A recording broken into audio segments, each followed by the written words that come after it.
If you're using the Omi DevKit 2 and want complete control, this video is for you. In this video, I'll show you how to install custom firmware on the Omi DevKit 2 and change how the device behaves. First, we need to install a few tools in order to work with the firmware. Using the links in the description, download the files according to the timestamps. We'll start by installing the NRF command line tools. Head to the link below and select your platform. I'm on Windows, so I'll download this file directly. Once the file is downloaded, open it. Click Accept, then start the installation. You don't need to change anything, just proceed with Next. Once the installation is finished, move on to the next step. Next, install Visual Studio Code. This will be our main workspace for editing the firmware. Go to the link below, download Visual Studio Code for your operating system. Open it and complete the installation. Now comes the most important part. Open Visual Studio Code and create a new folder. Then go to the Extensions tab and search for NRF Connect for VS Code Extension Pack.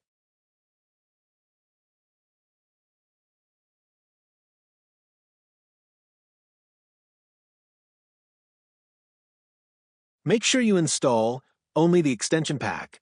This installs all required tools automatically. Once the installation is complete, you'll see two new sections appear on the left sidebar. Open the NRF section and install the SDK and toolchain. Choose version 2.7.0 or any version you prefer. Just make sure the SDK and toolchain versions match.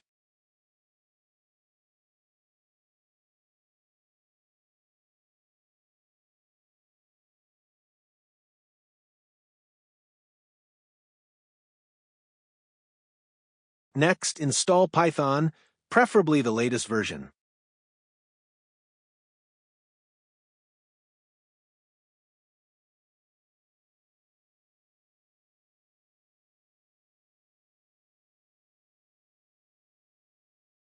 Once these three things are installed, you'll see a new interface inside the NRF section in Visual Studio Code.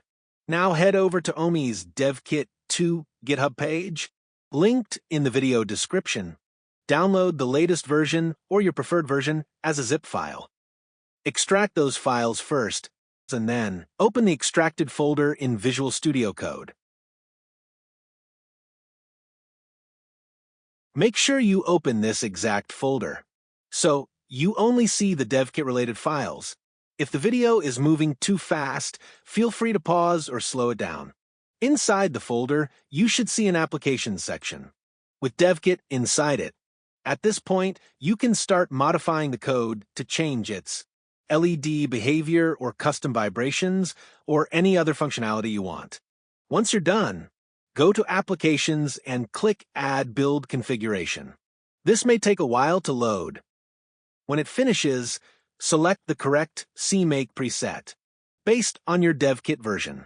Most options are optional, except for the board target. For Omi DevKit 2, select Xiao-Bli NRF 52840 cents. After selecting it, click Generate and Build. The build process will take some time. Once it's finished, go to the DevKit folder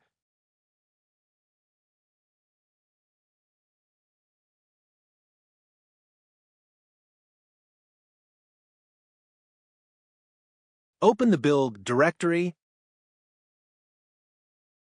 then navigate into the Zephyr folder. Inside, you'll find a UF2 Zephyr firmware file. Copy this file and move it somewhere safe and easy to access.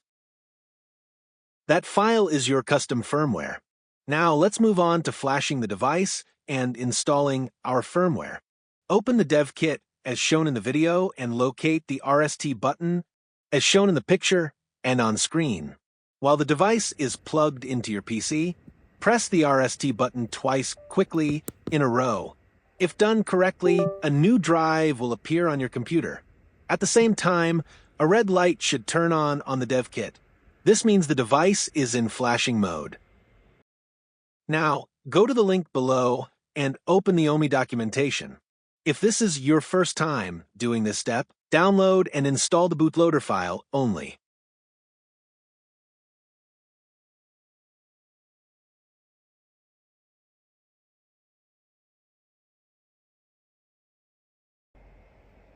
Drag the bootloader file and paste it into the DevKit drive. Once the bootloader is copied, the device should automatically turn off. After that, press the RST button again, the same way as before, if needed only, to make the DevKit drive appear once more. Now it's time to install our custom firmware. Drag or paste the Zephyr UF2 firmware file into the DevKit drive, just like you did with the bootloader. Once the file is copied, the device will turn off and then turn back on, as shown in the video. At this point, the custom firmware is successfully installed on the DevKit. The device should now behave exactly the way you designed it. More builds and deeper customizations coming soon. Goodbye.